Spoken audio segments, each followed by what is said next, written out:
তো আপনারা অনেকেই কমেন্ট করছেন যে দাদা কৃষ্ণকালী মায়ের মন্দির কিভাবে যাব? তো আজকে ভিডিওটা না নিয়ে এসে পারলাম না। কারণ আমার প্রত্যেকটা ভিডিওতে কমেন্ট আসছে আমি কৃষ্ণকালী মায়ের মন্দির কিভাবে যাব? কৃষ্ণকালী মায়ের মন্দির কখন গেলে ভালোভাবে পুজো দিতে পারবো? আবার অনেকেই আছেন যারা অনেক দূর থেকে কৃষ্ণকালী মায়ের মন্দিরে আসবেন। তারা কি ভাবছেন ভিডিওতে দেখছেন কৃষ্ণকালী মায়ের মন্দিরে প্রত্যেকদিন লাখো, লাখো ভক্তরা আছে। তখন সেখানে গিয়ে লাইন দিতে হবে।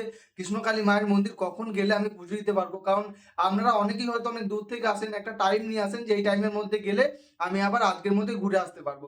তো আপনাদেরকে আজকে সমস্ত কিছু বলবো যে আপনারা কখন এলে মঙ্গলা মায়ের কাছে এসে কথা বলে পুজো দিতে পারবেন, কোনো ভিড় থাকে না মন্দিরে সমস্ত কিছু।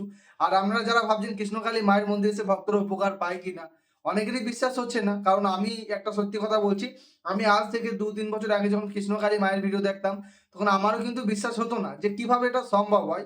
তো সেই কথাগুলোই আজকে বলবো যে আপনারা যারা বিশ্বাস করতে পারছেন না, আর যারা বিশ্বাস করতে পারছেন তাদেরকেও নিয়ে কিছু কথা বলবো যে কৃষ্ণকালী মায়ের মন্দিরে গিয়ে কি সত্যিই কোনো কাজ হয়? তো আপনারা যারা কৃষ্ণকালী মায়ের মন্দির ঠিকানা জানতে চাইছেন, তাদেরকে একটা কথাই বলবো, কৃষ্ণকালী মায়ের মন্দিরটা হচ্ছে বর্ধমান জেলায়। বর্ধমান জেলায় তো কৃষ্ণকালী মায়ের মন্দির যেতে গেলে আপনাদেরকে বর্ধমান জেলায় আসতে হবে। তো বর্ধমান জেলায় কিভাবে আসবেন এবার আমি বলি।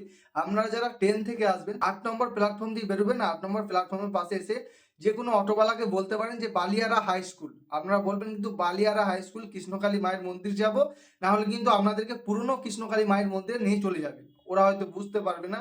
তো সেখান থেকে যদি টোটো করে আসেন ৩০ টাকা ভাড়া, তারা কিন্তু আপনাদেরকে ৫০ টাকা, ৪০ টাকা, ৬০ টাকা এমনকি বলতে পারে। নতুন লোক দেখে ওরা একটু বলে ভাড়া বেশি। তো আপনারা কিন্তু ৩০ টাকায় ভাড়া দেবেন। আপনারা বলবেন আপনারা আগেও এসেছি। মানে ৩০ টাকাটা সঠিক ভাড়া। এবার আপনারা যদি বলতে পারেন তাহলে ভালো কথা, না বলতে পারলে আপনাদের কাছে একটু টাকাটা বেশি নিয়ে নেবে। আচ্ছা, আর আমরা যদি বলেন না ৩০ টাকাটা একটু বেশি হয়ে যাচ্ছে, অনেকেই আছে যারা আমার মতো বা অনেকেই আছে যারা ৩০ টাকাটাই অনেক বেশি। তো তারা কি করবেন, ওখান থেকে কালনা বাস ধরবেন। কালনা বাস ধরলে ১০ টাকা ভাড়া নেবে, বাসে করে গিয়ে আপনাদেরকে নামিয়ে দেবে। তো ঠিক আছে, এটা বর্ধমান স্টেশন থেকে হলো। এবার আমরা যারা বাসে করে যাবেন তো তাদের কাছে একটাই, কোনো অসুবিধা নেই। আমরা কালনা রোড ধরে কালনা বাসে চাপবেন, সেখানে বলবেন কৃষ্ণকালী মায়ের মন্দির যাবো, বালিয়াড়া হাই স্কুল, সেখানে নামিয়ে দেবে। তাহলে আপনারা বর্ধমান থেকে কৃষ্ণকালী মায়ের মন্দির ঠিকানাটা বুঝতে পারলেন। চলুন এবার বলি কৃষ্ণকালী মায়ের মন্দিরে মানে এত এত যে ভক্ত আছে, তো সেই ভিড় কবে বেশি হয়? তো প্রত্যেক শনিবার আর মঙ্গলবার কৃষ্ণকালী মায়ের মন্দিরে প্রচুর প্রচুর ভক্ত আসে। সেই দিনকে যদি আসেন আপনাদেরকে একটু লাইনে দাঁড়াতে হবে, একটু পুজো দিতে একটু টাইম লাগবে। তো শনিবার আর মঙ্গলবার যদি আপনারা আসেন একটু হাতে টাইম নিয়ে আসবেন, কারণ টাইম না নিয়ে আসলে কৃষ্ণকালী মায়ের মন্দিরে পুজো দেওয়াটা সম্ভব হবে না, কারণ প্রচুর প্রচুর ভক্ত আসে। আচ্ছা, আপনারা যদি বলেন এই কৃষ্ণকালী মায়ের মন্দির কবে বন্ধ থাকে, এই কথাটা অনেকেই জিজ্ঞাসা করছেন দাদা কৃষ্ণকালী মায়ের মন্দির কবে বন্ধ থাকে। কৃষ্ণকালী মায়ের মন্দির বন্ধ থাকে সোমবার। সোমবারে কেউ যদি মন্দিরে আসেন তাহলে মঙ্গলা মায়ের দর্শন পাবেন না, মাকে রাস্তা থেকে প্রণাম করে যেতে পারেন। আচ্ছা, বুধবারে যদি আপনি আসেন, বুধবার দিন কিন্তু কৃষ্ণকালী মায়ের মন্দিরে ভক্ত সমাগমটা কম হয়। আপনারা বুধবার যদি ১টা থেকে ২টোর মধ্যে আসেন, এই টাইমটা ভালো করে শুনবেন, ১টা থেকে ২টোর মধ্যে যদি আসতে পারেন, এই টাইমটা এলে আমরা মঙ্গলা মায়ের সাথে কথা বলতে পারবেন। কারণ এই টাইমটা একটু ভিড় কম থাকে। ঠিক আছে? তো আপনারা বুঝতে পারলেন। আর শনিবার, মঙ্গলবার এলে কিন্তু একটু কৃষ্ণকালী মায়ের মন্দিরে প্রচুর ভিড় থাকে। তো আপনারা আসতে পারেন, কোনো অসুবিধা নাই। একটু টাইমলি আসবেন, মায়ের দর্শন করবেন, আপনাদের সকল সমস্যার সমাধান হবে। আচ্ছা, এবার যারা কৃষ্ণকালী মাকে বিশ্বাস করেন না তাদেরকে একটা কথা বলছি।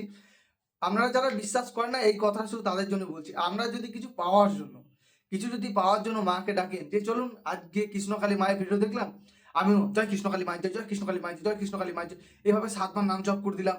তারপর মা তুমি আমার এই মনস্কামনা পূর্ণ করে দাও। তাহলে কি মা পূর্ণ করবে?